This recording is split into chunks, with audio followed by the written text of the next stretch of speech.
की, बड़ा गौर करना इस बात पर, साहू जी महाराज ने जिन्होंने रिजर्वेशन की शुरुआत की वो कौन सी समाज के थे? कुर्मी पटेल। कौन थे जिन्होंने काय की शुरुआत की? इस प्रतिनिधित्व के अधिकार की शुरुआत किसने की? कुर्मी पटेल महाराज ने, साहू जी महाराज ने। वो कौन सी समाज के थे? सभी लोग बोले कौन सी समाज के? कुर्मी पटेल। कौन से? कुर्मी पटेल। मैं बुलवा क्यों रहा हूं, इसका आरक्षण का समझ में आएगा। और दोनों लोगों ने आरक्षण का विरोध करने के लिए देश में किसको तैयार किया? सरदार वल्लभ भाई। याद करो, आरक्षण की शुरुआत कौन कर रहा है? साहू जी महाराज, जो उसी पटेल समाज के राजा हैं। और बाद में ये दोनों लोग सरदार पटेल जी को भड़काकर उसी पटेल जाति से किसका विरोध करवा रहे हैं? आरक्षण का। समझ रहे हैं आप बुद्धि कहां से आती है? आज आपका आरक्षण संविधान किसके माध्यम से खत्म करवाया जा रहा है? ओबीसी के माध्यम से। लाल सिंह आर बयान देता है ना कि जो संपन्न लोग हो गए उनको आरक्षण छोड़ देना चाहिए। तो लाल सिंह आर से भी हम कहते हैं भैया तू अपनी सीट छोड़ के देख ले एक बार। सामान सीट पर टिकट ही लेके आया, चुनाव तो हम वैसे ही जिता देंगे, पहले एक बार टिकट तो ले आ, तुझे तेरी हैसियत पता चल जाएगी। समझना पड़ेगा हमको कि एक समय पर हमारे जो देश के सबसे बड़े क्रांतिकारी राजा थे, उन्होंने रिजर्वेशन की शुरुआत की, रिप्रेजेंटेशन की शुरुआत की।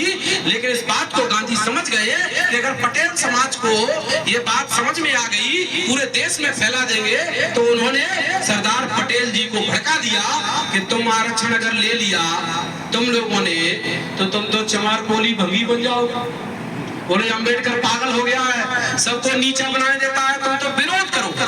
और पूरे देश में सरदार पटेल जी के माध्यम से विरोध करवाया गया। समझ रहे हैं? सरदार पटेल जी के माध्यम से पूरे देश में आरक्षण का विरोध करवाया। और ये विरोध इतना तेज हो गया कि पूरे ओबीसी समाज के लोगों ने कहा कि हमारा नेता अम्बेडकर नहीं है, हमारा नेता कौन है? बोले हमारा नेता तो सरदार पटेल जी है। और भी लोग थे। मैं एक उदाहरण आपको इसलिए देना चाह रहा हूं कि समाज में कैसे वितरण पैदा किया जाता है, कैसे महापुरुषों की विचारधारा को दफन कर दिया जाता है।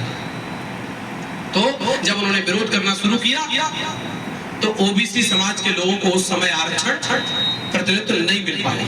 लेकिन बाबा साहब ने फिर भी संविधान में ये लिख ही दिया कि आज नहीं तो कल जब सरकार, हालांकि उन्होंने सेल और बिल का अलग फॉर्मूला है, मैं कभी प्रेजेंटेशन दूंगा उस पे स्लाइड पे, तब समझाऊंगा कि सेल और में कैन कैसे तरीके से इस्तेमाल किए जाते हैं। तो वो कहते हैं कि आज नहीं तो कल जब हमारे ओबीसी समाज के भाई जाग जाएं, जब इनको पता लग जाए कि रिप्रेजेंटेशन कितना जरूरी है, तब जितनी इनकी संख्या है उतना इनको प्रतिनिधित्व का अधिकार दिया जाना चाहिए। फिर भी लिख दिया संविधान में।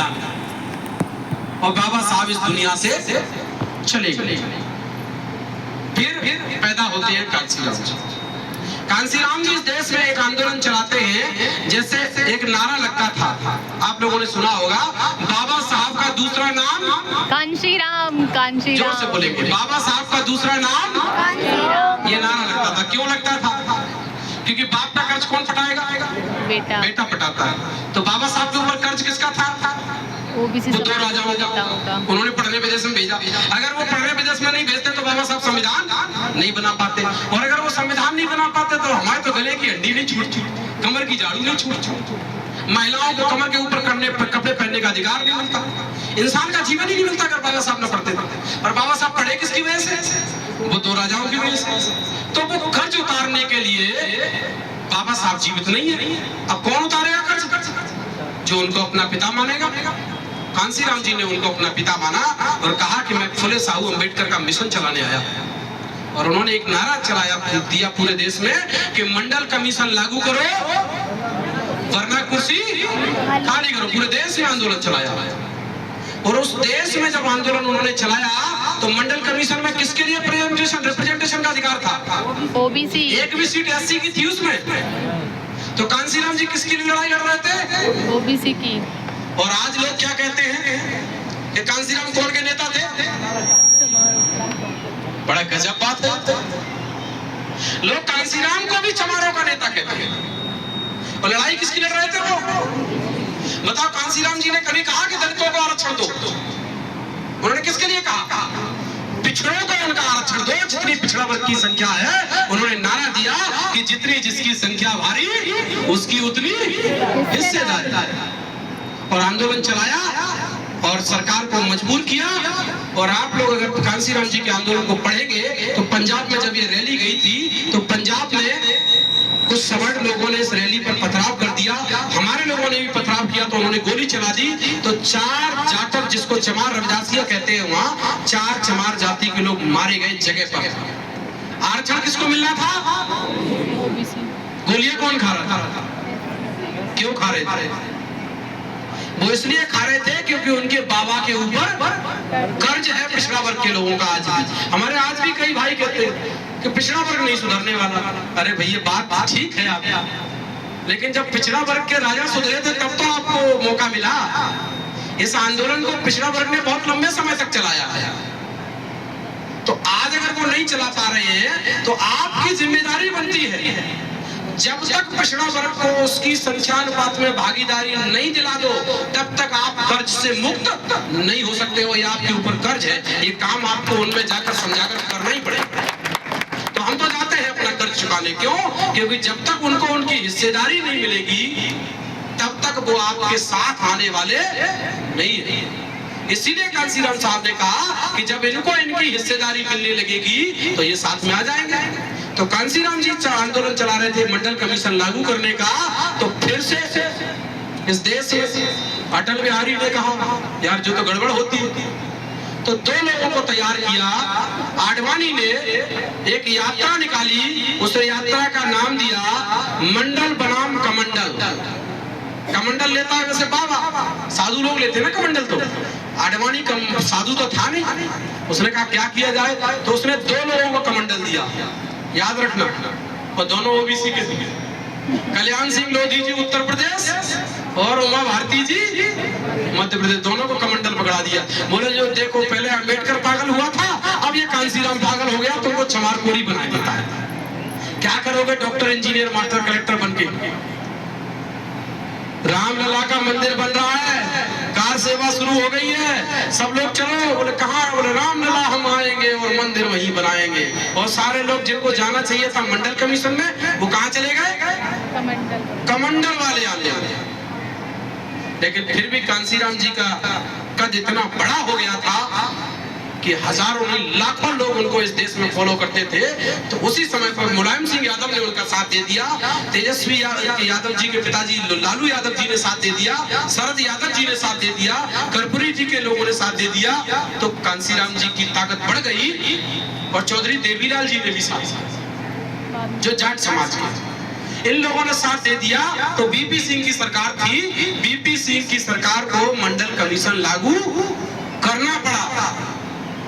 और फिर बीपी सिंह की सरकार गिराई किसने थी? किस को पता है? थोड़ा हाथ खड़ा करो। बीपी सिंह की सरकार किसने गिराई थी? अटल बिहारी वाजपेयी ने। और अटल बिहारी किस पार्टी के थे? बीजेपी। कौन सी पार्टी के थे? मंडल कमीशन का विरोध कौन सी पार्टी कर रही थी? सभी लोग बोले कौन सी पार्टी कर रही थी? और आज भाई ओबीसी समाज के लोग क्या नारा लगा रहे हैं? बोले भारत सिंह समाज जिंदाबाद। आपको समझ में नहीं आता है कि इस मूवमेंट को कैसे गर्त में ढकेला जाता है कि जो बीजेपी ने ओबीसी के हक अधिकार खा लिए, मंडल कमीशन अगर बीपी सिंह ने लागू किया, पहले तो आधा अधूरा लागू किया, पूरी सिफारिशें लागू नहीं की, और फिर भी उस भाजपा की सरकार के लोगों ने अटल बिहारी की सरकार, अटल बिहारी ने बीपी सिंह की सरकार गिरा दी कि तुमने इन पिछड़ों को रिजर्वेशन क्यों दिया।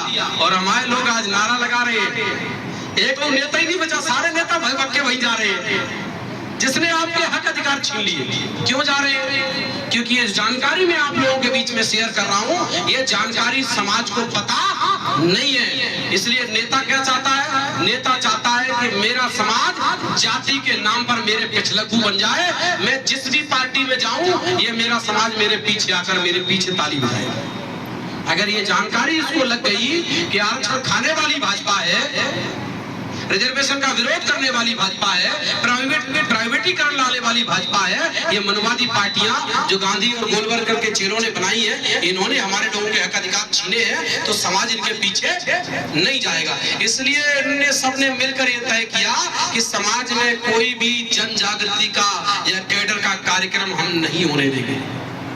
हम भंडारे कराएंगे, हम जगराते करवाएंगे, हम मैया बिठवाएंगे, हम रैली निकलवाएंगे, हम नारे लगवाएंगे, लेकिन समाज में कोई भी कैडर का कार्यक्रम, प्रशिक्षण का कार्यक्रम समाज में नहीं होने देंगे, जिससे समाज जागृत हो जाए। और समाज जागृत हो गया तो फिर बोले हमारी गुलामी नहीं करेगा। तो फिर भी कांसीराम जी ने आंदोलन चलाया, तो जो लोग मंडल कमीशन में जाने थे वो चले गए, और जो कमंडल में जाने थे वो कमंडल में चले गए। आधे इधर गए, आधे उधर गए, और कछु कर रह गए। तो कांसीराम जी ने 27% आरक्षण लागू करवा दिया। तो 27% आरक्षण ओबीसी को और 22.5% आरक्षण SC/ST को मिलने लगा। लेकिन मध्य प्रदेश का दुर्भाग्य है कि इसमें 20 साल से ज्यादा हो गए पिछड़ा वर्ग का मुख्यमंत्री बैठा है, लेकिन ओबीसी समाज के लोगों को आज तक 27% आरक्षण नहीं मिला। लेकिन फिर भी शिवराज सिंह चौहान जिंदाबाद कि ओबीसी का है हमारा। अरे आप समझ नहीं रहे हैं कि वो आपके समाज के व्यक्ति का मुखौटा इसलिए लगाता है जिससे आप उसका विरोध ना करें, और आपके व्यक्ति के माध्यम से ही वो आपके अधिकार छीनता है। जिस दुश्मन का षड्यंत्र है, चाहे वो कोई भी पार्टी, मुखौटा लगाने वाली पार्टियां हमेशा यही करती है। तो अब हम आगे बढ़ते हैं। तो अब ये बात मनवादियों को पता लग गई थी कि अगर इनके लोग 49 लोग अगर नौकरियों में जाते रहेंगे, अधिकारी, कर्मचारी, डॉक्टर, इंजीनियर, मास्टर, कलेक्टर बनते रहेंगे, तो इस देश में हम इनको दोबारा गुलाम नहीं बना पाएंगे। तो उन्होंने क्या किया? जितने भी विभाग सरकारी थे जिनमें आरक्षण मिलता था, वो सारे विभागों का क्या कर दिया? प्राइवेटीकरण कर दिया।